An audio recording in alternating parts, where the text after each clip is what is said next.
તાપી જિલ્લા વાલોડ તાલુકાના કમાલ છોડ બાજીપુરા ખાતે યોજાયેલ ગ્રામસભામાં ઉપસરપંચ દ્વારા અભદ્ર વર્તન કરીને જાહેર ગ્રામસભામાં ગાળાગાળી કરવામાં આવી હોવાના આક્ષેપ તથા ગ્રામજનોના પ્રશ્નો સાંભળ્યા વગર જ અડધેથી જ ગ્રામસભા પૂર્ણ કરી દેવામાં આવી હોય ફરીથી ગ્રામસભા યોજવામાં આવે તથા ઉપસરપંચ સામે યોગ્ય કાર્યવાહી કરવામાં આવે તેવી માંગ સાથે તાપી કલેક્ટરને રજૂઆત કરવામાં આવી હતી।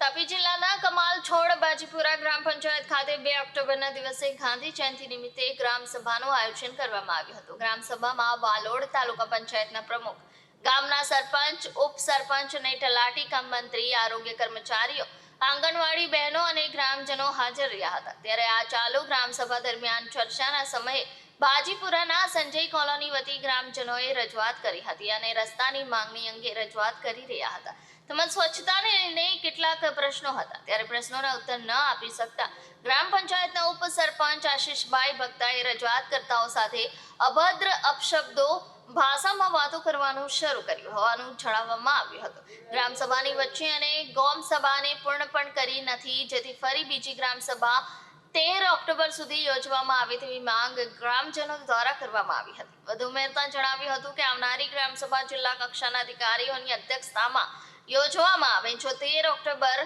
સોમવારના દિવસે ગ્રામસભાનું આયોજન ન કરવામાં આવે તો ગ્રામજનો દ્વારા ગ્રામ પંચાયતનો ઘેરાવો કરવામાં આવશે તેવી ચીમકી ઉચ્ચારવામાં આવી હતી। આપનું નામ? વિમલ ચૌધરી। હું કમલછોડ ગ્રામ પંચાયતમાં આવું છું। ગઈકાલે 2 ઓક્ટોબરના દિવસે કમલછોડ ગ્રામ પંચાયતમાં એક ગ્રામસભાનું આયોજન કરવામાં આવ્યું હતું અને અમે અમારા ફળિયા તરફથી અમે બધા યુવક મંડળો ત્યાં ગયા હતા। અમારી રસ્તાની માંગણી હતી અને ત્યાં અમે રસ્તાની માંગણી માટે ગયા તો ત્યાં અમને ત્યાં સરપંચ, ઉપસરપંચ, તાલુકાના પ્રમુખ, નોડલ અધિકારી એ લોકો બધા હાજર હતા અને એમના તરફથી અમને એવું જણાવવામાં આવ્યું કે અમને વહીવટી મળતી નથી। તો વહીવટી શાના કારણે નથી મળતી એનો અમે એમને પૂછ્યું કોણ નથી આપતું, તેમના દ્વારા કોઈ અમને ચોક્કસ કારણ જણાવવામાં આવ્યું નથી અને લાસ્ટમાં અમે પછી એમને એમ કીધું કે અમારું આ જે કામ છે તમે ક્યાર સુધીમાં કરી આપશો?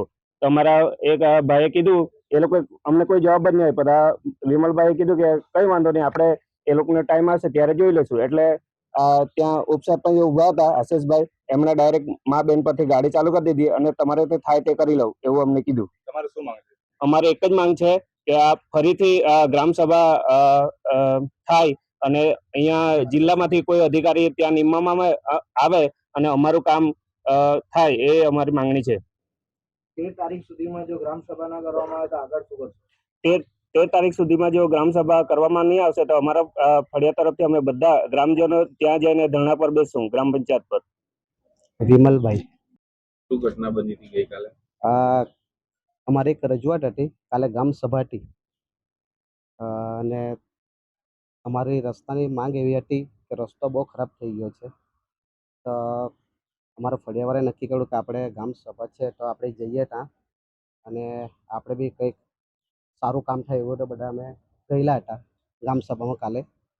તો અમે રજૂઆત કરી રસ્તાની કે મિનિમમ રસ્તો જોવા જઈએ ને તો 5-6 વર્ષ જેવી થઈ ગયા હશે, 6-7 વર્ષ કદાચ બન્યો હશે। તો સળિયા બી બધા ઉપર આવી ગયેલા હતા।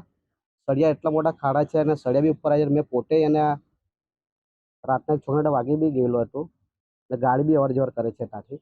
તો પછી મેં જઈને પછી 2-3 જણ લઈને સળિયા 2-3 ઉખેડી નાખ્યા અને સાઈડ પર મૂકી દીધા એને। તો એમના કારણે મેં કીધું કે આ વસ્તુ બહુ ખરાબ છે, આવનાર કંઈક ઇજ્જત થઈ શકે ગમે તેને। તો આપણે ગઈએ ગ્રામ પંચાયતમાં આપણે કંઈક રજૂઆત કરીએ ગ્રામસભા। તો અમે ગયા અને ત્યાં રજૂઆત કરી બધા થઈને અમારા ગામનાઓ ને બધા ઘણા બધા ગામોમાં હતા। કુલ સંખ્યા તો ખાસી હતી પણ ખબર તો નથી એમ કેટલી સંખ્યા હોય, બધા હતા સભામાં। તો પછી અમે રજૂઆત કરી અમે રસ્તાની, તો અમને ભાઈ રસ્તો બનાવી આપો, આટલા વર્ષોથી ખરાબ થઈ ગયેલો છે ને ગમે તેમ વાગી પડે એવું છે। તો પછી અમે વાત કરી તો અમારી વાત કરીને એ લોકો એમ કહે કે તમારું કામ થઈ જશે એમ કે અમને કહે। તમે કીધું કે ક્યારે થશે, કારણ કે આ બી અમને રસ્તો 5 વર્ષ થઈ ગયા છે, હજુ બી અગાડી બી અરજી મોકલીને અમે વાતચીત કરેલી અગાડી બી, એ બી છતાં અમારું કામ નથી થયું એટલે અમે પાછા આવ્યા છીએ ગ્રામસભામાં। તમે અમને ક્યારે રસ્તો મંજૂર કરી આપે એમાં કેવું એમ કે ઉપરથી ઓર્ડર આવશે ત્યારે અમે કરશું એમ કે એ લોકો કહે. તો મેં કીધું કંઈ વાંધો નહીં. તો મેં કીધું આવી રીતના જ તમે અમને કહી દે કે જ્યારે ઉપરથી ઓર્ડર આવે ત્યારે કરી આપો. તો આગળ બી એ રીતે જ અમને કીધું. તો અમે રાહ જોઈને હજુ બી હાલમાં રસ્તો થયો નથી. તો પછી એ લોકો કે અમને કંઈ જવાબ આપો કેટલા ટાઈમ પર બને રસ્તો. કેમ કે કંઈ કહેવાય નહીં એમ કે કયા ટાઈમે ઉપર મંજૂર થાય ને આ છે તે છે એમ કરવા લાગ્યા એ લોકો. તો મેં કીધું કંઈ વાંધો નહીં. મેં કીધું અમારી વાત તમે સાંભળે જ નહીં. તો મેં કીધું શું કરવાના. તો એ વખતમાં પછી અમારા 2-5 ભાઈઓ ગયા. એમને એવું કીધું કે આશીષભાઈ ભક્ત છે અને કીધું કે ભાઈ આ રીતે અમારી બહુ ખરાબ હાલત છે રસ્તાની, તમે આવીને જોઈ જાઓ. તો જોઈ બી ગયેલા છે એ લોકો, માણસો મોકલેલા બી, એમને ખબર છે રસ્તા કેવા છે. તે વખતમાં અમારા 2 ભાઈઓ જે એને વાતચીત કરતા હતા તે એમને સમજાવ્યા, તે બી સમજે જ નહીં. એમ કે ભાઈ ફિક્સ મેં કીધું કોઈ ટાઈમ તો આપો અમને કે કહીએ ક્યારે રસ્તા અમારો બનશે એમ. તો પછી એ લોકોને મેં કીધું આ લોકોને મેં કીધું કે રવા દઉં, આપણી વાત સાંભળતા જ નથી. તો પછી એ લોકોને કહીને બી શું ફાયદો આપણે. તો કંઈ નહીં મેં કીધું રવા દઉં. તો પછી એ લોકો આપણા ફળિયામાં એ લોકોનું બી કંઈક કામ પડે ત્યારે આવશે ને ત્યારે આપણે જોઈ લો, ત્યારે આપણે વાતચીતથી ગમે તેમ આપણે કરવું એ લોકોને બી, કારણ કે આપણી વાત સાંભળતા જ નથી. બસ એટલું જ મેં કીધું. તો તરત આશીષ ભક્તા મને ડાયરેક્ટ જ ગાળ બોલ્યા, મા વિશે ગાળ બોલ્યા છે. તો પછી મા વિશે ગાળ બોલ્યા તો મને કંઈ થાય તે કરી લેજે એમ મને આ રીતે શબ્દ આપ્યા છે ઉપસરપંચ આશીષ ભક્તા. ને અમને થકી જ આવતા અમે બધું આગેવાન છે કે આશીષ ભક્તા, અમે એમના થકી જ અમે જે બી કંઈ કામ હોય એમને મદદ કરીએ જ છીએ અમે. એમને આવી રીતે બી કીધું. તો પછી મીટિંગ બી અધૂરી જ જેવી છે.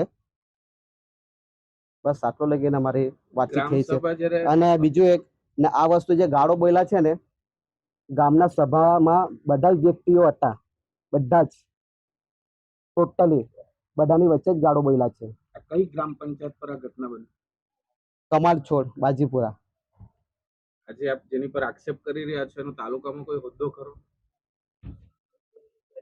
એપીસી ચેરમેન કે એવું કંઈ છે, એપીએમસી ચેરમેન છે. બરાબર. આના પછી આગળ આપની શું માંગ છે? મારી તો એવી જ માંગ છે, અમે એમને એ લોકોને બેસાડ્યા છે એક વોર્ડ તરીકે કે અમારું ગામનું એમ ભલું થાય એના માટે જ અમે કરતા છીએ. ને અમને એવું કંઈક ખોટું કરવાનું બી મન નહીં લાગે. જ્યારે અમારા હાથના કંઈ ખોટો આક્ષેપ થાય તો જ અમે આગળ વધીએ. બાકી અમે એક થઈને બધું આગળ વધીએ જ છીએ ને સહભાગી થઈને અમે કામ કરીએ જ છીએ. તો આ રીતે કેમ ખોટો અન્યાય થાય એ અમને સહન નહીં થતું એમ.